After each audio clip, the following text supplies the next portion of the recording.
Assalamualaikum warahmatullahi wabarakatuh. Selamat pagi dan salam sejahtera bagi kita semua. Perkenalkan, saya Nur Aisyah Escape Nurse MKes dengan nomor induk dosen 0901038906. Saya merupakan dosen tetap pada program studi S1 Keperawatan Stikes Marinding Majene dengan tugas tambahan sebagai Kepala Lembaga Penelitian dan Pengabdian kepada Masyarakat. Dalam kesempatan ini, izinkan saya memaparkan penyusunan dokumen deskripsi diri dalam unjuk kerja Tridharma Perguruan Tinggi PDD UK TPT sebagai salah satu syarat mengikuti sertifikasi dosen yang diselenggarakan oleh Kemendikbudristek tahun 2026. Mengacu pada kurikulum AIPNI, saya mengajarkan mata kuliah keperawatan gerontik, di mana mata kuliah keperawatan gerontik adalah mata kuliah wajib pada program studi S1 Keperawatan. Diajarkan pada semester 7 dengan bobot 4 SKS. Adapun pertemuan pembelajaran dilakukan sebanyak 16 kali pertemuan, yakni 14 kali pertemuan tatap muka, 1 kali pertemuan ujian tengah semester, 1 kali pertemuan ujian akhir semester. Adapun tujuan dari mata kuliah keperawatan gerontik adalah memberikan kemampuan kepada mahasiswa untuk memberikan asuhan keperawatan secara komprehensif kepada lanjut usia dengan proses epidemiologi praktis. Dan adapun pendekatan yang dilakukan oleh mahasiswa yaitu pendekatan secara komunitas dan keluarga. Sehingga pada akhir mata kuliah mahasiswa mampu menjelaskan konsep keperawatan gerontik serta mahasiswa mampu menjelaskan penyusunan asuhan keperawatan gerontik. Adapun capaian pembelajaran pada mata kuliah keperawatan gerontik memiliki 4 CPL. CPL yang pertama adalah bertanggung jawab dalam memberikan pelayanan keperawatan profesional. Kemudian CPL yang kedua menguasai konsep ilmu keperawatan gerontik, dan CPL yang ketiga yaitu adalah berpikir kritis dalam pengambilan keputusan klinik. CPL yang terakhir adalah melaksanakan asuhan keperawatan lansia secara komprehensif. Adapun capaian pembelajaran keperawatan gerontik yang pertama adalah menjelaskan konsep dasar keperawatan gerontik, menjelaskan teori proses penuaan, mengidentifikasi perubahan biologis, psikologis, sosial, serta spiritual kepada lansia, melakukan komunikasi terapeutik pada lansia, melaksanakan pengkajian gerontik secara komprehensif, menganalisis masalah kesehatan lansia, menetapkan diagnosis keperawatan menggunakan SDKI, menyusun luaran menggunakan SLKI, menyusun intervensi berdasarkan psiki, menyusun asuhan keperawatan secara komprehensif pada lansia, individu, keluarga, dan komunitas, menerapkan pasien safety pada lansia, dan yang terakhir menunjukkan sikap profesional etis dalam pelayanan keperawatan gerontik.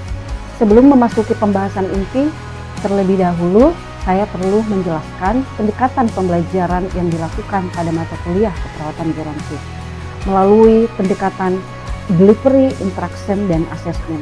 Pendekatan pertama yang saya lakukan adalah pendekatan delivery.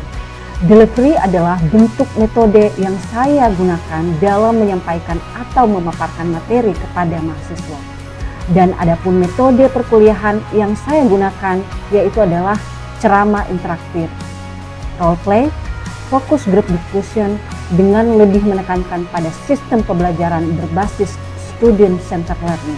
Pada tahap delivery, saya menyampaikan materi pembelajaran berdasarkan rencana pembelajaran atau RPS, yang mana telah disusun sesuai dengan capaian pembelajaran lulusan.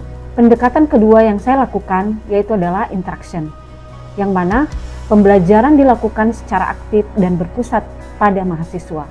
Yang kedua, saya memberikan kesempatan kepada mahasiswa untuk bertanya, berdiskusi mengenai materi yang telah dipelajari, kemudian menganalisis kasus masalah lansia, melakukan presentasi hasil diskusi dan memperoleh umpan balik dari teman peserta diskusi, dan yang terakhir, interaksi dilakukan baik secara tatap muka maupun melalui media pembelajaran daring sehingga mahasiswa tetap memperoleh kesempatan belajar secara aktif. Pendekatan yang ketiga yang saya lakukan yaitu adalah assessment, yang mana penilaian ini dilakukan secara berkelanjutan memperhatikan aspek pengetahuan, aspek keterampilan, dan sikap. Bentuk penilaian yang saya lakukan meliputi kehadiran partisipasi aktif mahasiswa 10%, tugas individu 10%, kuis 10%, ujian tengah semester 20%, ujian akhir semester 30%, dan penilaian praktek dan penyusunan asuhan keperawatan gerontik 20%. Penilaian dilakukan menggunakan rubrik yang telah ditetapkan sehingga penilaian ini dapat terlihat objektif, transparan, dan mampu mengukur ketercapaian-capaian pembelajaran pada mata kuliah keperawatan gerontik. Melalui proses pembelajaran yang menerapkan pendekatan delivery, interaction, dan assessment atau DAI, saya berharap mahasiswa mampu memiliki kompetensi sebagai perawat profesional yang mampu memberikan pelayanan keperawatan gerontik secara holistik, aman, bermutu, dan berbasis bukti ilmiah. Demikian yang bisa saya sampaikan. Selanjutnya, saya akan menampilkan proses pengajaran yang saya lakukan pada mata kuliah keperawatan gerontik. Terima kasih atas perhatiannya. Wassalamualaikum warahmatullahi wabarakatuh.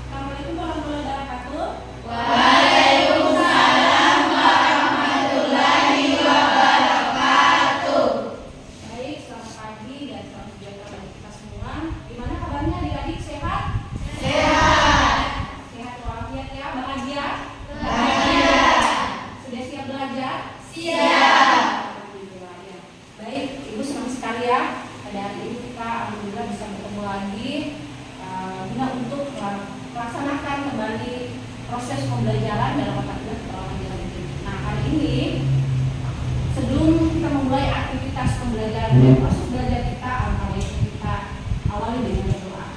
Baik, kita berdoa sama-sama, doa dimulai.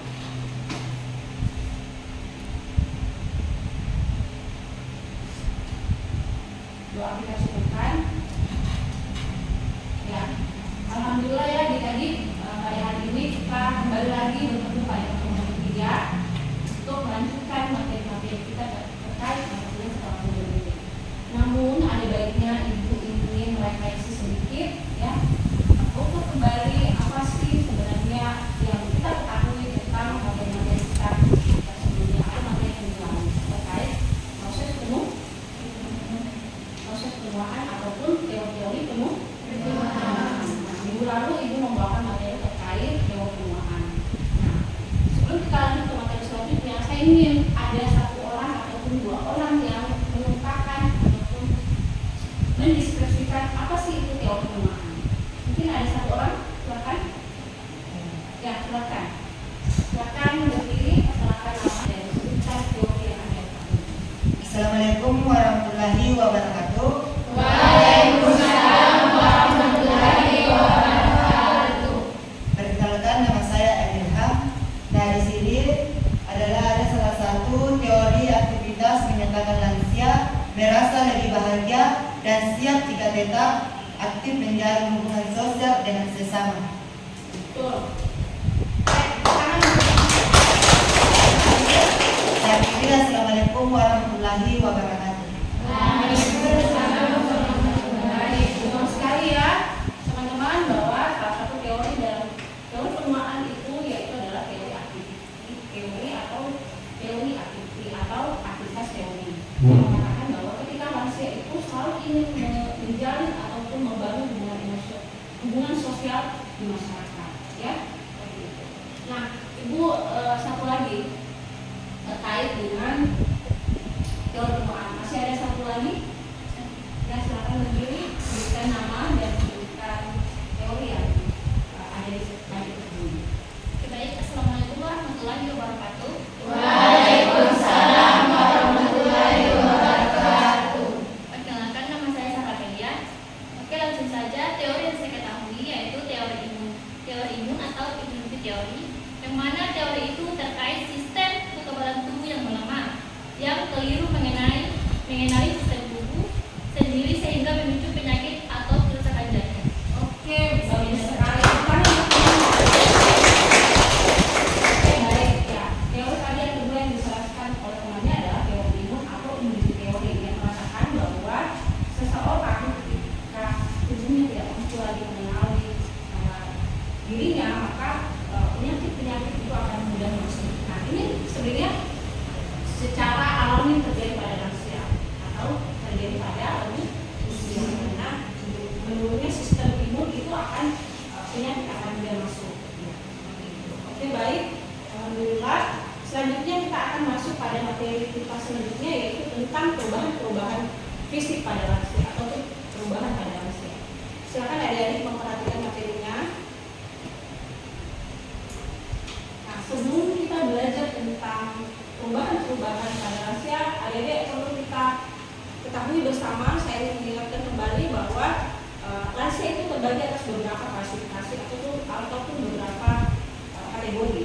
Nah, menurut WHO, lansia itu dibagi atas 4, ya. Jadi bisa diperhatikan bahwa menurut WHO mengatakan bahwa lansia itu terbagi atas 4. Yang pertama adalah lansia pertengahan, yang mana lansia pertengahan ini berkisar antara umur 45 sampai 59 tahun. Itu dikategorikan pada lansia pertengahan. Kemudian kategori yang kedua itu adalah lansia, yang mana lansia ini berkisar antara umur 60 sampai 74 tahun. Nah, kemudian klasifikasi yang ketiga yaitu adalah lansia tua. Nah, lansia tua ini dengan kelompok umur 75 tahun sampai 90 tahun. Nah, untuk klasifikasi yang keempat yaitu adalah sangat tua, ya. Sangat tua itu dikategorikan pada umur di atas 90 tahun. Nah, itu yang lansia menurut WHO. Nah, kemudian dikemukakan juga menurut Undang-Undang Republik Indonesia atau Undang-Undang RI bahwa lansia adalah seseorang yang telah berusia 60 tahun atau lebih. Ya, jadi kita bisa pakai dua-duanya. Ternyata adik akan pakai teori yang mana, namun ini adalah teori yang dikemukakan oleh WHO dan Undang-Undang Republik Indonesia. Kemudian selanjutnya adik-adik juga perlu memahami apa sih itu proses menua, ya. Apa sih itu proses menua? Nah, di sini proses menua atau agent proses adalah proses alami yang berlangsung pada setiap atau sepanjang kehidupan manusia. Nah, sepanjang kehidupan manusia yang mana menyebabkan penurunan fungsi tubuh secara bertahap, ya. Jadi kita kalau udah menua itu kita akan merasakan bahwa akan terjadi penurunan fungsi pada tubuh kita. Nah, ini sebenarnya terjadi, proses menua ini terjadi secara alami, ya. Jadi lansia itu ataupun menua itu kita tidak bisa majukan dan kita tidak bisa undur. Jadi dia harus proses terjadi secara alami. Nah, yang mana ciri-ciri dari menua itu? Yang pertama adalah dia cirinya itu normal, kemudian alami, tidak dapat dihentikan, namun juga bisa berbeda setiap individu. Jadi proses menua itu bisa terjadi yang dirasakan oleh setiap manusia itu bisa berbeda-beda, ya, tergantung individunya.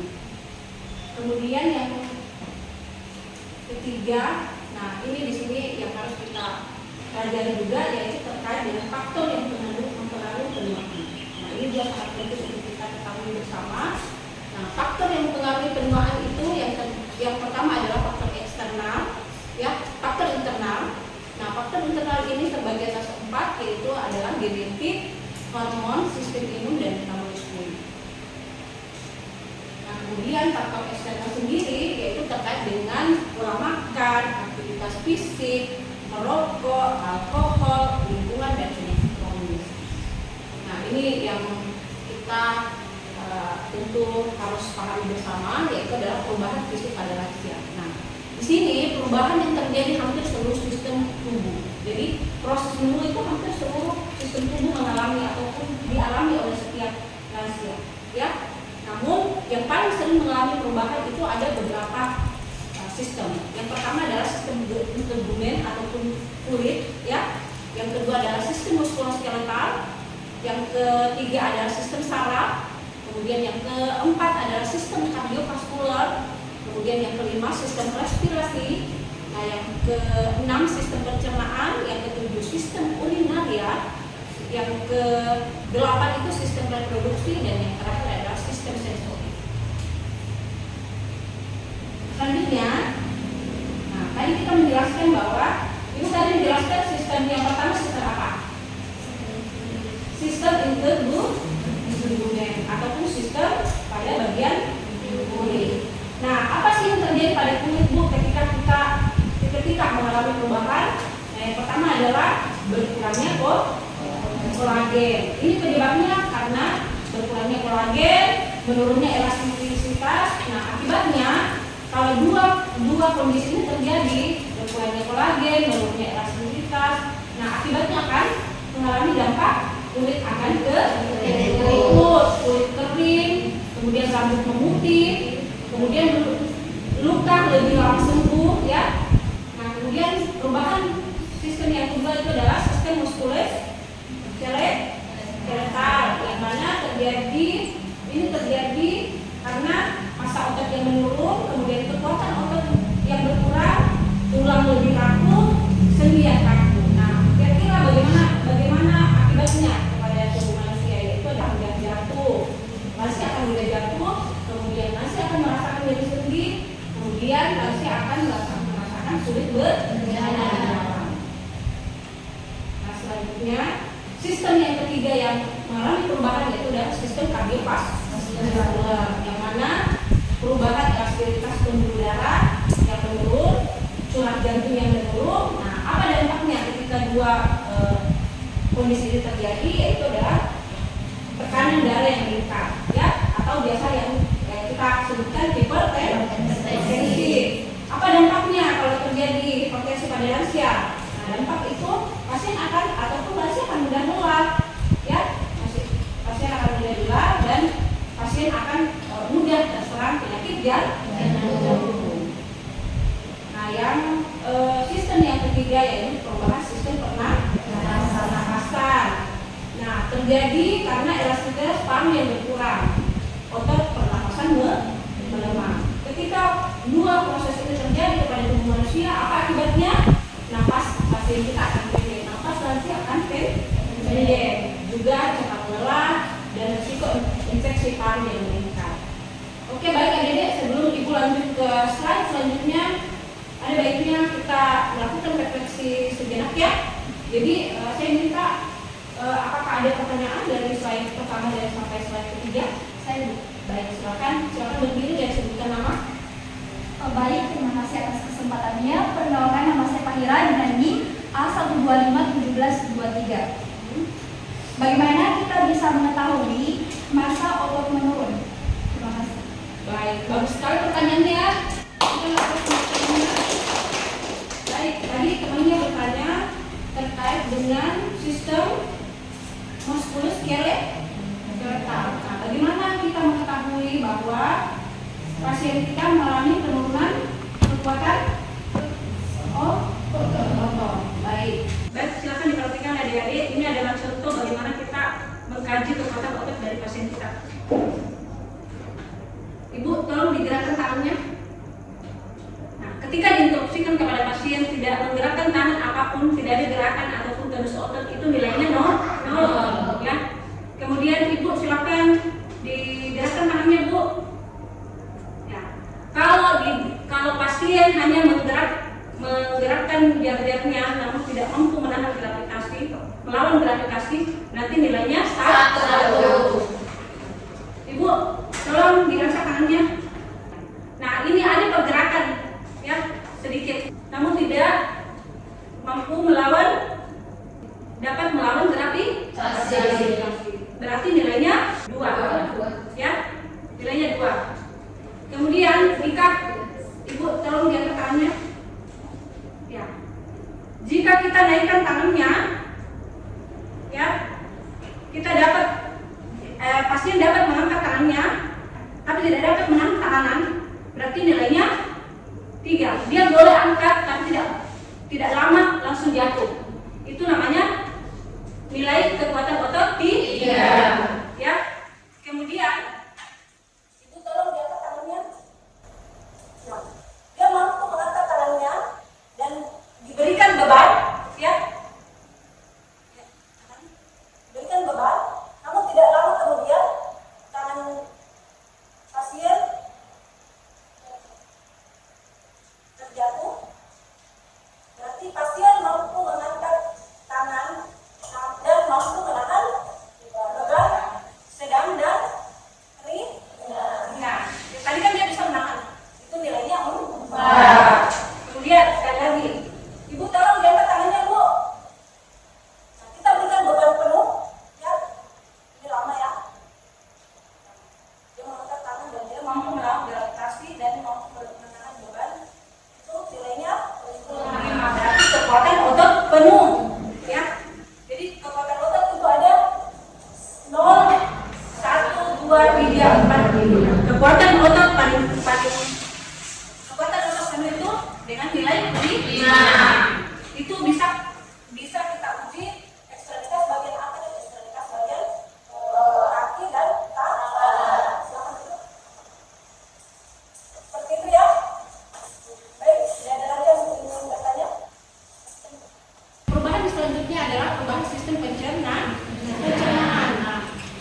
dapat berkurang. Nah, selanjutnya adalah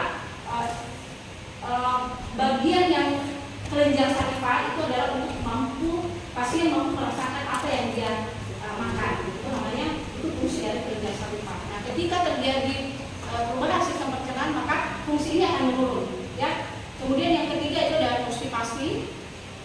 Nah, konstipasi ini juga sangat amat sering terjadi pada pasien lansia ataupun lansia itu sendiri karena sulit untuk buang air besar. Kemudian yang selanjutnya itu penyerapan nutrisi menurun. Jadi kalau kita lansia itu ataupun terjadi perubahan pencernaan itu apa yang kita makan nutrisi yang untuk pencernaan kita itu akan lebih sulit untuk dicerna karena dampak dari perubahan sistem pencernaan ini. Kemudian, nah apa yang harus kita lakukan dengan kondisi-kondisi pasien kita yang seperti ini terjadi perubahan sistem pencernaan? Yaitu adalah kita mengedukasi nutrisi. Kita jalankan peran kita. Salah satu peran yang harus dilakukan seorang perawat adalah peran sebagai edukator, yaitu adalah memberikan edukasi kepada pasien. Ya. Kemudian cukupi cairan, yaitu memberikan cairan yang cukup sesuai dengan kebutuhan pasien. Kemudian yang ketiga itu tingkatkan aktivitas. Ya, yang selanjutnya itu perubahan sistem saraf. Sistem saraf ini terjadi adalah refleks yang melambat. Refleks itu adalah gerakan, ya. Gerakan lansia. Kalau ada yang pernah lihat lansia yang agak lambat mengambil, lambat melangkah, itu adalah contoh dari refleks yang melambat. Kemudian memori menurun. Nah, ada mungkin pernah melihat lansia yang susah mengingat, ya. Nah, itu juga kemampuan di mana contoh dari memori yang menurun, ya. Kecepatan berpikir berkurang. Nah, ini juga selalu dialami oleh setiap lansia. Namun tidak semua lansia mengalami ini, ya. Namun kebanyakan terjadi, tapi tidak semua. Ada lansia juga yang tidak demensia ataupun demensia itu yang bisa kita katakan itu adalah lupa ingatan, ya. Nah, perubahan indera. Perubahan selanjutnya itu perubahan indera. Kemudian perubahan indera itu berkaitan dengan mata, yang mana pasien akan mengalami presbiopia. Ini adalah salah satu kemunduran dari kemampuan lansia dalam melihat objek. Jadi ada lansia yang tidak mampu melihat, nanti objeknya didekatkan ke mata pasien baru dia baru bisa. Nanti objeknya didekatkan, dijauhkan baru dia mampu melihat. Tapi kalau objek dekat dia tidak mampu melihat. Itu namanya presbiopia. Kemudian katarak. Nah, katarak ini yang ada di suatu retina pasien, ya, yang berwarna putih-putih, itu namanya katarak, yang menutupi lensa dari mata lansia. Itu yang menyebabkan pasien tidak mampu melihat. Penurunan ketajaman mata penglihatan. Nah, kemudian telinga, presbiopis. Nah, presbiopis ini adalah kemampuan pasien ataupun kemampuan lansia dalam mendengar. Jadi dia mengalami penurunan fungsi pendengaran secara bertahap. Itu namanya presbiopis. Nah, kemudian sulit mendengar suara yang tinggi, perubahan pencapan, penciuman, ataupun sensitivitas menurun. Nah, maksudnya sensitivitas menurun ini ketika pasien diberikan tantangan ataupun sentuhan dia tidak langsung bisa merasakan karena dia mengalami kemampuan sensitivitas ataupun kemampuan dalam merasakan sentuhan. Itu sudah mulai menurun, ya. Nah, mungkin hanya itu yang bisa kita sampaikan pada pertemuan ini. Baiknya adik-adik, untuk pertemuan ini saya ingin mengajak adik-adik untuk bisa kembali untuk mengingat kembali materi-materi apa saja yang sudah kita pelajari. Mohon untuk dipelajari kembali di rumahnya, jangan sampai apa yang kita pelajari hari ini kita lupa. Kita akan belajar lagi di rumah, buka sebelumnya, sehingga kita tingkatkan pemahaman kita lebih besar terkait materi kita pada hari ini. Untuk selanjutnya Ibu menyampaikan terima kasih banyak atas waktu adik-adik untuk mata kuliah pertemuan ketiga.